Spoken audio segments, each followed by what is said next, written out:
We've all heard these samples with beautiful melodies, interesting harmonies, 10, no 20 different layers and accents. And then we go back to Spotify and hear this. So in order for us to tell the difference between which samples are getting placed and which are not, we're gonna take a look at some samples which got used by Jack Harlow and 541. To get the watery pad sound, I layered some Coop and Nami one-shots with effects such as flangers or chorus.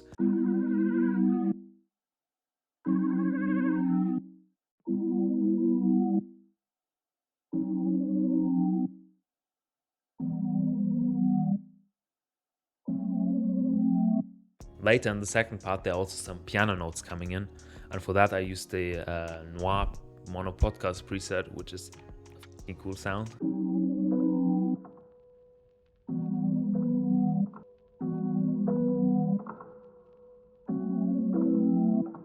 And the only thing which changes in the third part is that there are some more low notes playing on the pad. The next thing, which might not be that obvious if you listen to it the first time, is that Nami actually used a MIDI guitar on this one.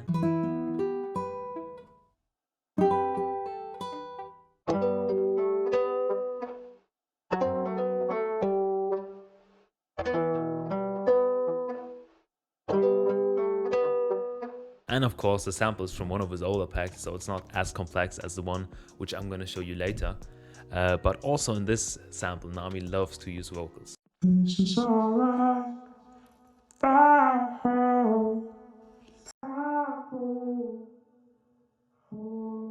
And later in the sample there's also a pitched up version of the vocals playing.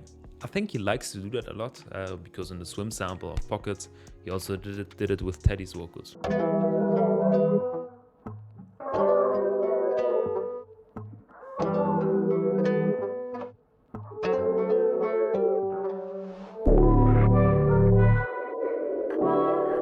I of course started by figuring out the chords, and the same chords are getting used in quite a lot of different sounds.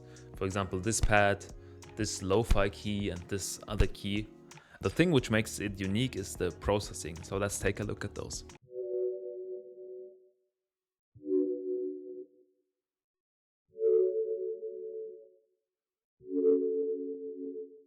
And the weirdest ones is on the lo-fi keys.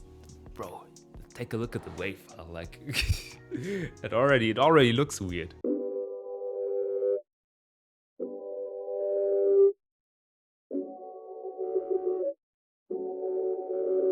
And the effects on the pad are quite similar, but like a more stripped down version of the lo-fi keys.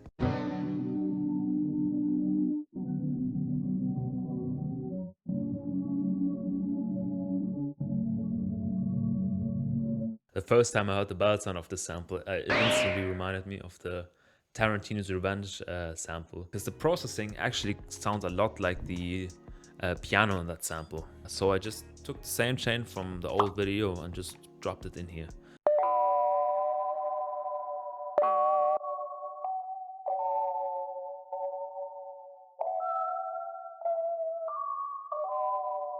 The next thing I did was layering two basses, and of course for that to work, you have to low pass one bass.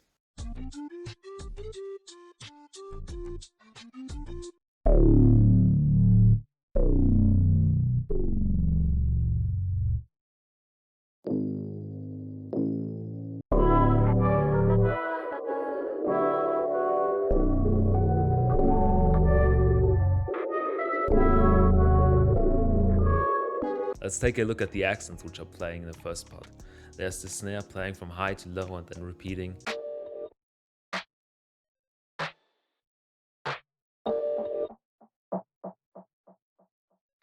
The processing on the first guitar is not that interesting, there's just a little EQ, guitar rig here and there. But the second guitar is where it gets interesting. If you listen to it, it's this weird, washed out, flangy sound. So I used effects like that.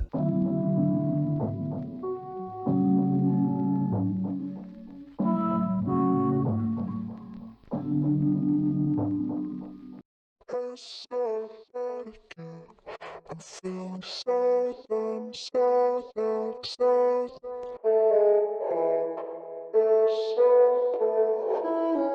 So to actually switch your gender with vocals, record it an octave lower, pitch it up, and format shift it down again. And there are two layers of vocals, one which are really high, and one which I think I could hit with my normal voice, but I still did the gender switching trick, because if I sang it normal, it wouldn't sound like it's a girl sang it.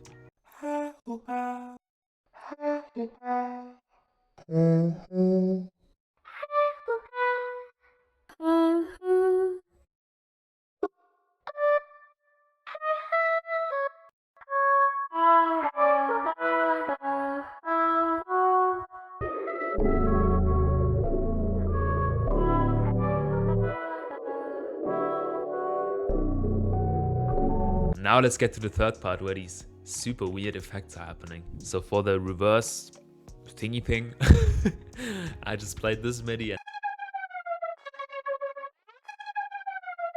This last stem is the one which I struggle with the most. But after a lot of clicking through presets and annoying my friends with questions about what could Nami might have done, what could he have done here, what could he have done there, I think I found a combination which actually got me a sound which was pretty close to it.